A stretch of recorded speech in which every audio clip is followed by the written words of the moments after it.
Hello, reading friends, and thanks for joining me. A while back, I did a video about my t-shirt collection, specifically my bookish themed t-shirt collection, and I'll link down to that video down in the description below. But since I did that video, I've since added a few shirts to my bookish t-shirt collection, and it got me thinking about other sorts of bookish collections that I think it'd be fun to have, but I don't really have the resources or the space to accommodate them. But nevertheless, it's still fun to think about them. So before we jump into the shirts themselves, I thought let's just talk about some of these fantasy collections that I think it'd be fun to have. One is just books themselves. I don't always read physical books, and that's mainly due to space and also convenience. So I read a lot of electronic books. But if I had the space, I think it'd be fun to have a collection of physical books, and there would be different ways to collect that. You could just collect all the books that you read, right? But then there's also like first editions and rare books. I've been to some book fairs, some rare book fairs, and those are lots of fun. I don't really, know what I would collect, but it's fun to think about, what rare books would I think it'd be fun to have, or what first editions. If I were going to start collecting first editions, what would I collect? Another way to collect books, I think physical books, would be around genre.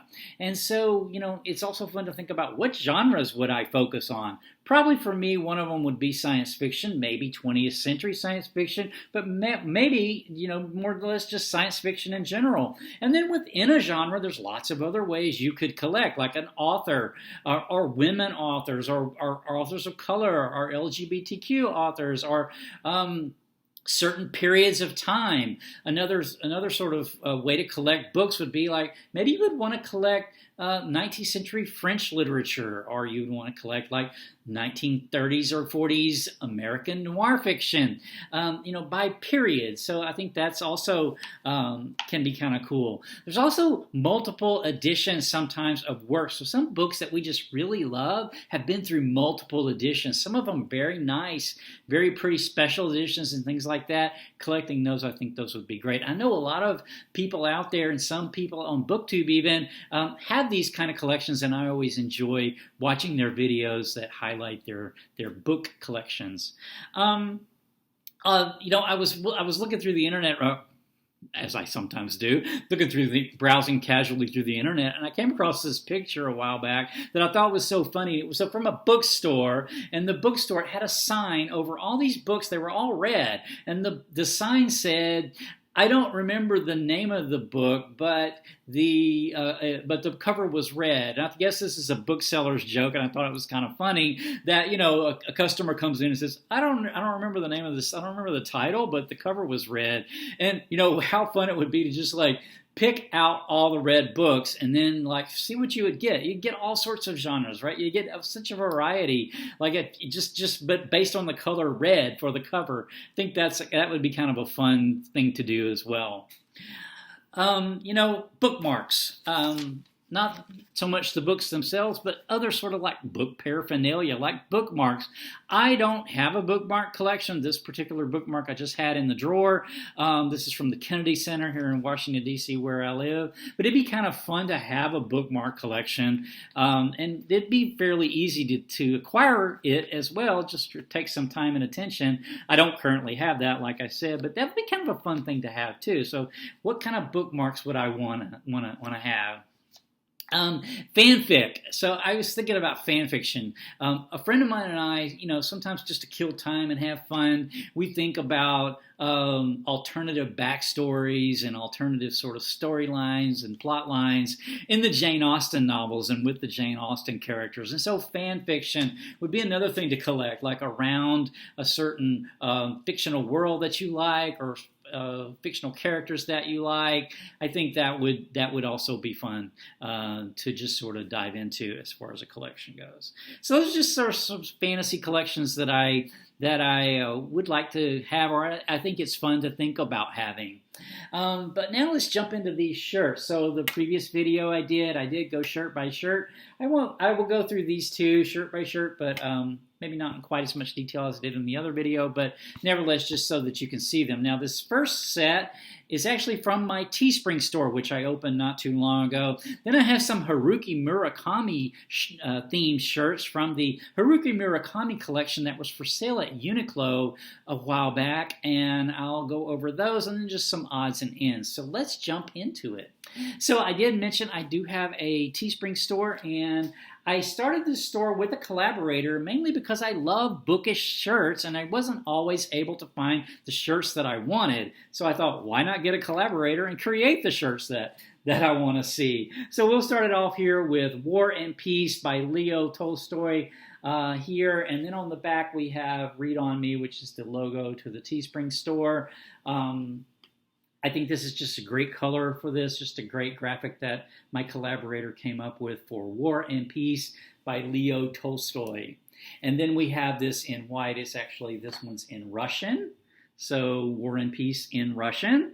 And it's got again, the logo on the back. Again, this is in my Teespring store. I will link to the Teespring store down in the details down below. Then also in the Teespring store, we have Leaves of Grass by Walt Whitman. We have this in another color too. I think it's in this sort of grass color green. Got the graphic on the back.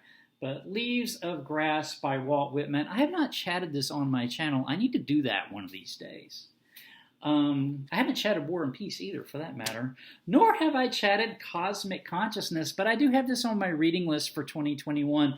This is by Richard Maurice Bucke, and I do have this on my reading list. This was from the beginning of the 20th century. I believe this book is is where the term cosmic consciousness comes from. He had this theory of sort of human development of consciousness, where there's different levels of consciousness, and we're all moving towards this cosmic consciousness, and that is the destiny of human consciousness evolution. So Cosmic Consciousness by Richard Maurice Bucke. So that's pretty cool. And then I have another one here from it's from the 19th century. I think it was finally published complete in like 1905, Towards Democracy by Edward Carpenter. I don't think this book is as well known as it maybe should be. I do want to get this read and chatted on my channel. This is a prose poem. It's not so much about democracy, the political system, but more about, I think, like a spiritual democracy and like what it means to be human and experience life as a human, or experience consciousness as a human. So Towards Democracy by Edward Carpenter. I think this is a gorgeous color and great graphic that my collaborator did. It's got our logo here on the back. But for Towards Democracy, I will have a chat on this on my channel at some point in the future. And then finally from the Teespring store, I could not resist, of course, for the inaugural shirts to include Little Dorrit by Charles Dickens, one of my favorite novels. I chatted this not that long ago on my channel, so I will link to the chat that I did for Little Dorrit down in the details below. I just love this color and this sort of steampunky kind of graphic that we have for Little Dorrit. We got our logo here on the back. I do plan on doing at least one more video about some of the characters in Little Dorrit, so stay tuned for that. Finally, changing gears into this Haruki Murakami collection that I mentioned that was available on Uniqlo. I just checked before sitting down to do this video, and it appears that these shirts are no longer available on Uniqlo, so I'm really glad that I snapped up the ones that I managed to get back a few months ago. This one says, "Don't let appearances fool you," and it's backwards. This is from 1Q84. There, Haruki Murakami, and it's 1Q84's got the two moons in it in the novel. I have read this, but I have not chatted it on my channel. I do plan on rereading this and getting a chat on this up at some point in the future. Then continuing on with the Haruki Murakami collection, picked this up a couple of months ago. This is Sputnik Sweetheart. I have not read Sputnik Sweetheart. It is on my reading list. I've got this nice graphic here. And then we got a quote from the book, "Understanding is but the sum of our misunderstanding," by Haruki Murakami. So Sputnik, sweetheart. I will get this one read and do a chat on this on my channel at some point in the future. So Norwegian Wood by Haruki Murakami. This one I chatted a few months ago. I finally got this one read and chatted. This novel, for first-time Murakami readers, I believe that this novel is a good place to start if you're just starting out with Murakami. Norwegian Wood. I will link to the chat that I did for Norwegian Wood down in the details below. And then rounding out the Murakami collection that I acquired is this Murakami radio shirt here with the cat graphic on it. And then on the back it says, "Books, music, and cats have been my friends from way back." If you read Murakami very much, you know that cats and books and music appear in his novels pretty consistently. So yeah, it's cool cat graphic. Here's sort of a cat writing at a desk. Yeah, I just think that's so cute. Then finally, have this one. I believe the book was better. I believe I got this one off Etsy a while back.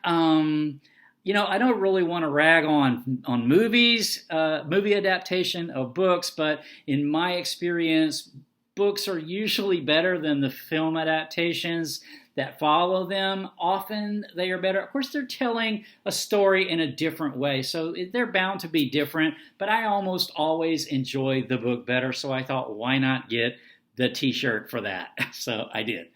And then finally, the other edition that I've had over the last year or so has been the one I'm wearing here, Mickey Reading. And this t-shirt came from Out of Print Clothing. Out of Print Clothing sells a lot of bookish shirts like this.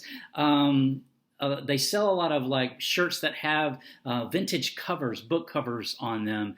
And part of the proceeds for the sale of the shirts on Out of Print Clothing benefits underserved communities that are underserved by bookstores and libraries. So I think it's a worthy cause as well. So I love this Mickey Reading shirt. Thought it was kind of cute. So picked that up a while back as well. All right, well, that's the additions to the latest additions to my t-shirt collection, and just sort of some fantasy collections, some bookish fantasy collections that I would start if I had the resources and the space to do so. So I hope you found that somewhat entertaining, and until next time, take care.